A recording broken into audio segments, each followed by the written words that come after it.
எப்படி இருக்கு?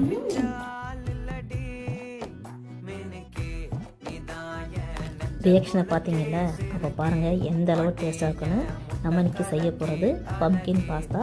அதுக்கு வந்து கடாயில் வந்து ஒரு 4-5 பூண்டு போட்டுக்கலாம், கொஞ்சமாக ஆனியன் சேர்த்துக்கலாம், அது கூடவே 1 கப்பு பம்கின் சேர்த்துக்கலாம், கொஞ்சமாக பெப்பர், கொஞ்சமாக சால்ட் போட்டு லைட்டாக கொஞ்சம் தண்ணி ஊற்றிட்டு வேக விட்டுக்கலாம். அது நல்லா கொஞ்சம் வெந்து வரட்டும். மூடி போட்டு முடிக்கலாம். இது வந்து மிக்சியில் நான் அரைச்சிட்டு கடாயில் போட்டுட்டு அது கூடவே ஒரு ஸ்லைஸ் வந்து சீஸ் போட்டிருக்கேன்.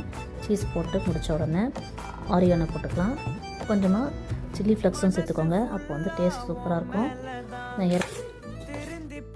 நான் ஏற்கனவே பாயில் பண்ண பாஸ்தாவை இதோட சேர்த்து நல்லா மிக்ஸ் பண்ணிவிட்டு சர்வ் பண்ணி பாருங்கள்.